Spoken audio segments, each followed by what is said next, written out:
कहानी गुलदान किसने तोड़ा। ORT reader kids stories bye readers club.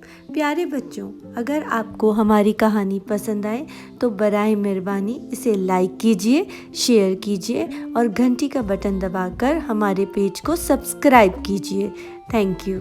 Nida, आली और हिरा घर में अकेले थे। अम्मी और अब्बू, दादा अब्बू और दादी अम्मा के साथ बाजार गए हुए थे। हिरा सो रही थी।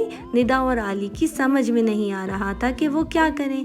निदा ने कहा, चलो कोई खेल खेलते हैं। आली एकदम बोला, पकड़न पकड़ाई खेलते हैं। चलो ये ठीक है, तुम मुझे पकड़ो, निदा ने भागते हुए कहा। आली निदा के पीछे भागा। दोनों भागते हुए खाने के कमरे में चले गए। निदा मेज के गिर्द चक्कर लगाते हुए बोली, आली तुम मुझे नहीं पकड़ सकते। फिर निदा वहां से भागती हुई बैठक में जा घुसी। आली भी पीछे भागा। निदा मेज के पास से गुजरी तो इसका हाथ शीशे के गुलदान पर लगा। गुलदान नीचे गिरकर चिकनाचूर हो गया। निदा बहुत घबरा गई। इसे पता था कि अम्मी से खूब डांट पड़ने वाली है।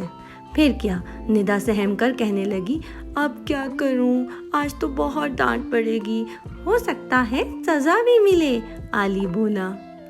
निदा ने आली की मिन्नत करते हुए कहा, देखो आली, तुम मेरा रंगों वाला डब्बा ले लो, लेकिन ये ना बताना कि गुलदान मैंने तोड़ा था। आली फौरन मान गया। हम ये कहेंगे कि गुलदान मानो ने तोड़ा है, निदा ने सोचते हुए कहा।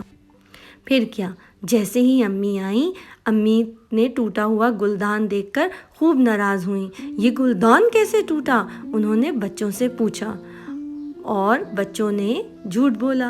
निदा बोली, पता नहीं, मानो यहाँ घुसी हुई थी, इसी ने तोड़ा होगा। अम्मी ने कहा, एक तो मैं इस बिल्ली से बहुत तंग हूँ, जब देखो कोई नुकसान करती रहती है, अब मैं इसे घर में नहीं रखूँगी। और ये कहते साथ अम्मी ने मानो को घर से निकाल दिया। मानो म्याऊं म्याऊं करती घर से बाहर चली गई।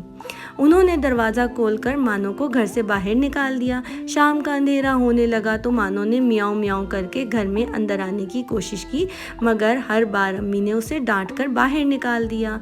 रात को सब सो रहे थे, लेकिन निदा को नींद नहीं आ रही थी। इसे रह रहकर मानो का ख्याल आ रहा था। इसने खिड़की से बाहर देखा तो मानो दरवाजे के पास बहुत उदास बैठी थी। इसे बहुत बुरा लगा। इसका दिल किया कि अम्मी को जाकर सब बता दे। बेचारी मानो का क्या कसूर, मुझे अम्मी को सब सच सच बता देना चाहिए।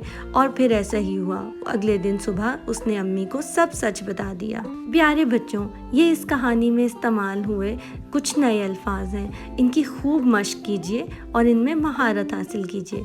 कहानी के आखिर में गुलदान किसने तोड़ा पर एक खूबसूरत नज़म भी है। इसे पढ़िए और एंजॉय कीजिए। अगर आपको कहानी पसंद आए तो हमारा पेज सब्सक्राइब कीजिए।